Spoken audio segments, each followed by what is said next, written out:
महाराष्ट्र विधानसभा चुनाव को लेकर कांग्रेस नेता नाना पटोले द्वारा लगाए गए मैच फिक्सिंग के गंभीर आरोपों पर भाजपा विधायक परिणय फुके ने तीखी प्रतिक्रिया दी। उन्होंने कहा, चुनाव आयोग एक स्वतंत्र और संवैधानिक संस्था है जिसकी प्रक्रिया पारदर्शी और तकनीकी पद्धति से होती है। मतदान प्रतिशत में समय के साथ बदलाव सामान्य प्रक्रिया है क्योंकि आंकड़े अपडेट होते रहते हैं। इसमें कोई छिपाने या फिक्सिंग जैसा सवाल ही नहीं उठता। बघा असं आहे की आता नुकतंच आपण सांगितल्याप्रमाणे मी नाना पटोलेंची आता जी त्यांनी प्रेस घेतली त्या संदर्भात मी ते बघितलं आणि त्यांचे प्रामुख्याने दोन आक्षेप आहे।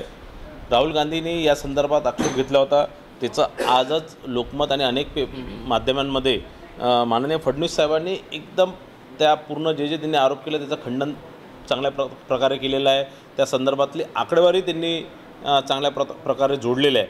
आज नाना पटोलेजींनी ज्या प्रकारचे आरोप केलेले मला असं वाटतं की काँग्रेस पक्ष आणि राहुल गांधी ज्याप्रमाणे वागतात त्याचप्रमाणे महाराष्ट्राचे पप्पू नाना पटोले हे त्याचप्रमाणे वागतात आहे आणि कुठेतरी हरल्यानंतर स्वतः आत्मचिंतन करण्यापेक्षा हे आरोप प्रत्यारोप करत असतात।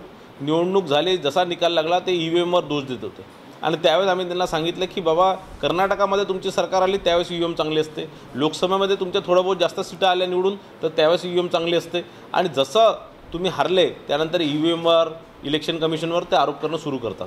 आता त्यांचा आरोप आहे की लोकसभेच्या तुलनेत विधानसभेमध्ये मतदानाचा टक्केवारी वाढला।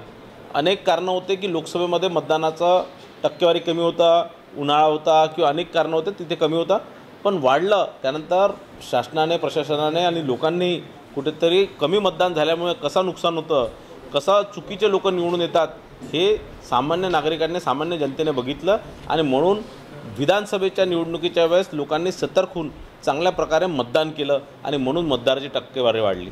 दुसरा त्यांचा आरोप आहे की 6 वाजल्यानंतर मतदान होतं। मतदानाचा वेळ सकाळी 7 वाजल्यापासून संध्याकाळी 6 वाजेपर्यंत असतं।